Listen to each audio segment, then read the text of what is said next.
केंद्र सरकार ने रियासी आतंकी हमले की जांच जो है वो राष्ट्रीय जांच एजेंसी यानी कि एनआईए को सौंप दी है। इस संबंध में एनआईए द्वारा यूएपीए की संबंधित धाराओं के तहत मामले भी दर्ज किए गए। वहीं पर रियासी जिले में 9 जून को शिवखोड़ी मंदिर से कटरा जा रहे तीर्थयात्रियों की बस पर आतंकवादियों द्वारा अंधाधुंध गोलियां बरसाए जाने से 9 लोगों की मौत हुई थी, जबकि 23 से ज्यादा लोग जो है वो यहाँ पर घायल हुए थे। तो आपको बताते हैं जिस तरीके से लगातार आतंकवादी हमलों का जो यहाँ पर दौर है वो अब जम्मू डिवीजन में देखने को मिल रहा है, जहां पर कि अब बड़ा यहाँ पर फैसला लिया गया है। केंद्र सरकार द्वारा अब रियासी आतंकी हमले की जो जांच है, पूरे मामले की तहकीकात जो है वो जड़ से की जाएगी। इसका जो जिम्मा है वो एनआईए को सौंपा गया है। देश की सबसे बड़ी एजेंसी जो है राष्ट्रीय जांच एजेंसी, नेशनल इन्वेस्टिगेशन एजेंसी जो है, उसको यहाँ पर ये जिम्मा सौंपा गया है।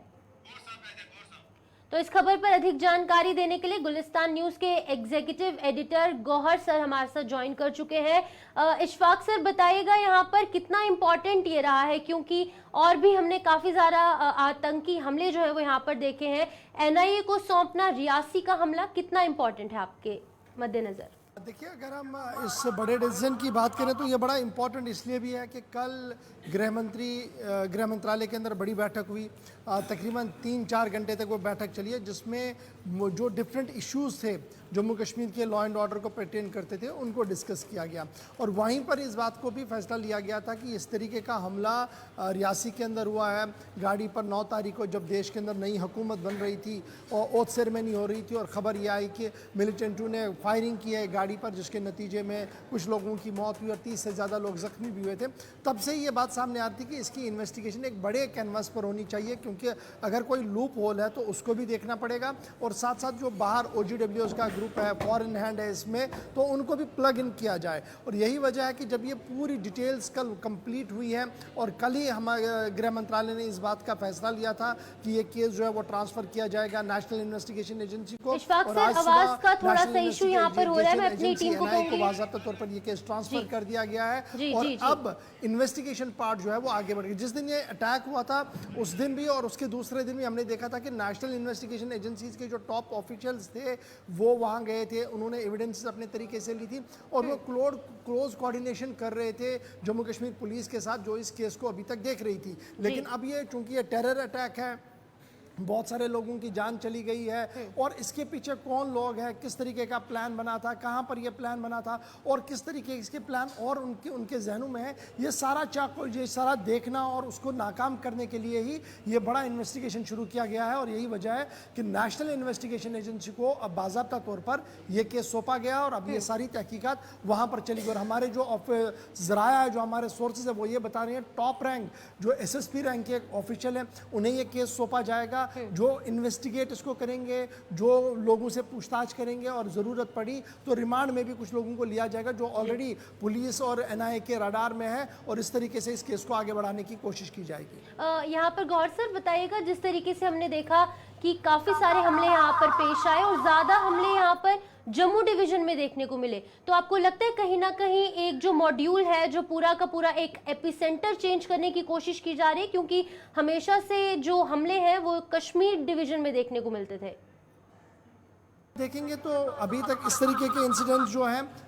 जो हाई सिक्योरिटी या रेड अलर्ट या हाई अलर्ट की बात कश्मीर प्रोविंस में आती थी और वहां पर अगरचे डायरेक्टली पिलग्रिम्स पर या यात्रियों पर कोई हमला नहीं हुआ, लेकिन सिक्योरिटी एजेंसीज को निशाना जरूर बनाने की कोशिश की गई। लेकिन जब हम आज के दिन की बात करते हैं, पिछले 2-3 महीनों की बात करते हैं, तो कंटिन्यूसली हम देख रहे हैं कि एक शिफ्ट है और ये शिफ्ट मेजर शिफ्ट आया है मिलिटेंसी की पॉलिसी के अंदर। और अब की बार जो कठुआ से लेकर सांबा तक, सांबा से डोडा, रजौरी और फिर आगे पुंछ रजौरी तक इसको चलाने की कोशिश की जा रही है। इस बेल्ट को एक बार फिर रिवाइव करने की कोशिश की गई है। फॉर्मर डायरेक्टर जनरल पुलिस जितने भी रहे हैं, जो जम्मू कश्मीर को देख चुके हैं या IGP ऑपरेशंस में जिन्होंने काम किया, उनका मानना है कि क्लोज कोऑर्डिनेशन बनाने की और ज्यादा जरूरत है, तब जाकर इस निफियस डिजाइन को जो है वो खत्म किया जा सकता है। लेकिन आपकी बात बिल्कुल सही है, एक शिफ्ट है मिलिटेंसी की पॉलिसी के अंदर कि कश्मीर के अंदर नहीं, जम्मू प्रोविंस के 10 में से 5-8 डिस्ट्रिक्ट्स को लिया जाए जिन्हें गर्म करने की कोशिश की जाए ताकि ताकि सारा अटेंशन जो है वो जम्मू की ओर चला जाए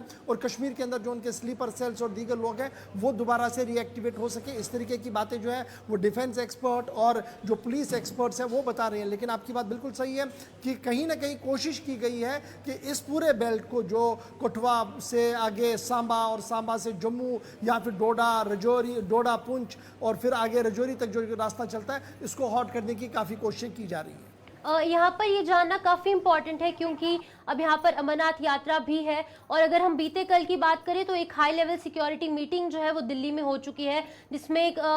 अमित शाह जो है वो भी मौजूद थे, वहीं पर एलजी मनोज सिन्हा के साथ साथ अजीत डोभाल और बड़े जो आला अधिकारी हैं, बड़े ऑफिशियल जो है वो मौजूद थे। तो किस तरीके से यहाँ पर सिक्योरिटी ग्रिड को टाइटन किया जाएगा, क्योंकि हम देखें तो यहाँ पर अमरनाथ यात्रा भी शुरू होने वाली है।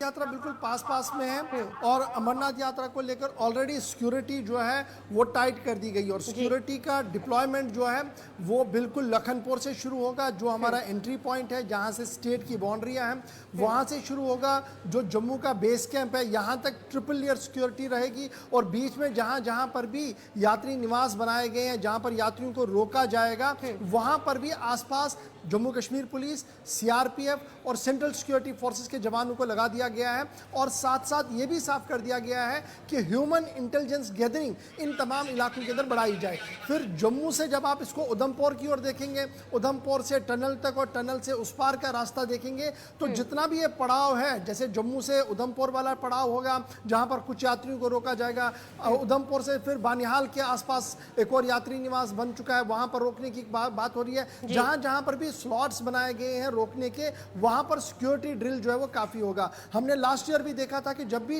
यात्रा चलती है तो Jammu Kashmir police four front पर रहती है, सीआरपीएफ रहती है, सेंट्रल एजेंसीज रहती है। अब की बार भी लगभग वैसा ही सिक्योरिटी ड्रिल जो है वो बनाया गया है। लेकिन जो फॉरेस्ट एरियाज हैं, यहाँ हाईवे का जो एरिया है वहां पर आर्मी भी देखी जाएगी, जो आर्मी डिप्लॉयमेंट रहती है उन्हें भी लगाया जाएगा। और साथ साथ शार्प शूटर्स को हम कश्मीर प्रोविंस से गुफा तक पूरा देखेंगे। मुख्तलिफ इलाकों के अंदर जो हाइपर सेंसिटिव जोन्स आज भी माने जाते हैं उन जोन्स के अंदर कहीं ना कहीं सिक्योरिटी ड्रिल और टाइट किया जाएगा और शार्प शूटर्स के साथ साथ एडिशनल डिप्लॉयमेंट उन तमाम इलाकों के अंदर लगाई जाएगी। और जब जब ये यात्रा चलेगी एक हाईवे के ऊपर भी एक प्लान बनाया जा रहा है कि उस वक्त कोई और उस तरीके की कोई गाड़ी ना आए ताकि कोई भी कंफ्यूजन और क्योस इस सिस्टम के चलाने के अंदर ना हो और हाईवे पर भी कोई ज्यादा परेशानी इन यात्रियों को ना हो। ठीक है, बहुत बहुत शुक्रिया इशफाक सर तमाम जानकारी देने के लिए।